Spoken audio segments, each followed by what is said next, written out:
Europe میں گرمی نے غضب ڈھانے لگا۔ جرمنی میں گرمی کے باعث رواں سال اموات کی تعداد 5000 سے تجاوز کر گئی۔ ہیٹ ویو کے دوران فرانس کا دریائے لوائر خشک ہونے لگا۔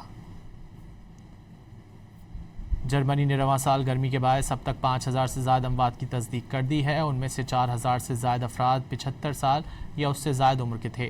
مرنے والوں میں زیادہ تعداد خواتین کی ہے۔ ادھر گرمی کی شدت سے فرانس کے مغربی علاقے میں دریائے لوائر کے کئی حصے سکڑ کر ریت کے ٹیلوں کا منظر پیش کرنے لگے ہیں۔ آج فرانس میں درجہ حرارت 41 سینٹی گریڈ تک پہنچنے کا امکان ہے۔ محکمہ موسمیات نے آج دوپہر سے وادی لوائر میں بلند ترین ریڈ الرٹ نافذ کر دیا۔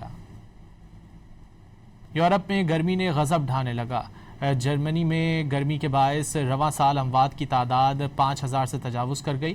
ہیٹ ویو کے دوران فرانس کا دریائے لوائر خشک ہونے لگا۔ جرمنی نے رواں سال گرمی کے باعث اب تک 5000 سے زائد اموات کی تصدیق کر دی ہے۔ ان میں سے 4000 سے زائد افراد 75 سال یا اس سے زائد عمر کے تھے۔ مرنے والوں میں زیادہ تعداد خواتین کی ہے۔ ادھر گرمی کی شدت سے فرانس کے مغربی علاقے میں دریائے لوائر کے کئی حصے سکڑ کر ریت کے ٹیلوں کا منظر پیش کرنے لگے ہیں۔ آج فرانس میں درجہ حرارت 41 سینٹی گریڈ تک پہنچنے کا امکان ہے۔ محکمہ موسمیات نے آج دوپہر سے وادی لوائر میں بلند ترین ریڈ الرٹ نافذ کر دیا۔